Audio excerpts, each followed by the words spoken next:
بس کوشش کریں حضرت جس طرح آپ کے نعروں میں جوش ہے نا،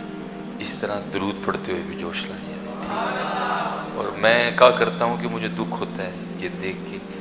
کہ ہمارے نعروں کی آواز بلند ہوتی ہے، ہمارے درود کی آواز بلند نہیں ہوتی۔ حالانکہ درود کی آواز نعروں کی آواز سے بلند ہونی چاہیے ٹھیک ہے۔ دیکھیں نا درود کے لیے تو باقاعدہ حکم موجود ہے، ان اللہ و ملائکتہ یصلون علی النبی۔ یہ تھوڑا سا اس کو چینج کریں،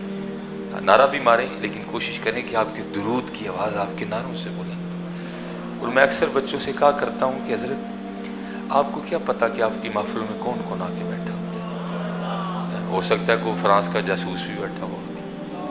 اور بیٹھتے ہیں حضرت، اس میں کوئی شک نہیں ہے، کوئی دوسری بات ہی نہیں اس میں، اور باقاعدہ آپ کو نوٹ کیا جاتا ہے کہ کب کب انہوں نے کیا کیا کیا۔ اور میں بچوں سے کہتا ہوں حضرت جب درود پڑھنے کی باری آتی ہے تو ہمارا درود سن کے وہ ضرور رپورٹ پیچھے بھیجتے ہوں گے کہ کوئی کہانی نہیں رہی تھی کیونکہ یہ نعرے تو بہت اوپر رکھ کے مارتے ہیں لیکن اس طرح درود نہیں پڑھتے ٹھیک ہے۔ کوشش کریں آپ کے درود کی آواز آپ کے نعروں سے بلند ہو، کہ اگر کوئی خبیث یہاں آ کے بیٹھا بھی ہے تو اس کے بھی کان کھڑے ہو جائیں، وہ نہ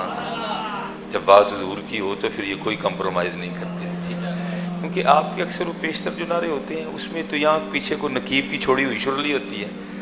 جس پہ آپ نعرے مارتے ہیں حضرت، تو میں تو اس کو ویسے بھی کچھ نہیں سمجھتا ہے۔ میں اس دن بھی ایک پروگرام میں تھا تو وہ نقیب صاحب تھے، انہوں نے کچھ طرح کا شعر پڑھ دیا کہ جی جو حضور کے لیے ہاتھ کھڑا کرے اس کو کبھی فالج نہیں ہوگا۔ میں نے اس کو بعد میں کہا میں یار اس طرح کی باتیں نہیں کیا کروں، اس کا مطلب جس کو فالج ہوا اس نے پھر حضور کے لیے کبھی ہاتھ نہیں کھڑا کیا تھا، یہ بے بنیاد بے تو کسی باتیں ہیں نہیں۔ اس لیے کوشش کریں اپنے درود میں جوش لائیں، آپ کا درود اتنا جوشیلا ہو، آپ کے درود میں اتنی محبت ہو، اتنا ذوق ہو کہ اگر کوئی آ کے بیٹھا بھی ہے تو اس کے بھی کان کھڑے ہو جائیں۔ ٹھیک ہے بھائی یہ ہے بڑے ٹھیلے نے، لیکن جب بات حضور کی آئے پھر یہ نہیں ہو جاتی، پھر یہ نہیں ہوتی۔ اس لیے یہ ذوق پیدا کریں، یہ کیفیت خود بیداری کریں کہ میں پڑھ رہا ہوں حضور نبی علیہ السلام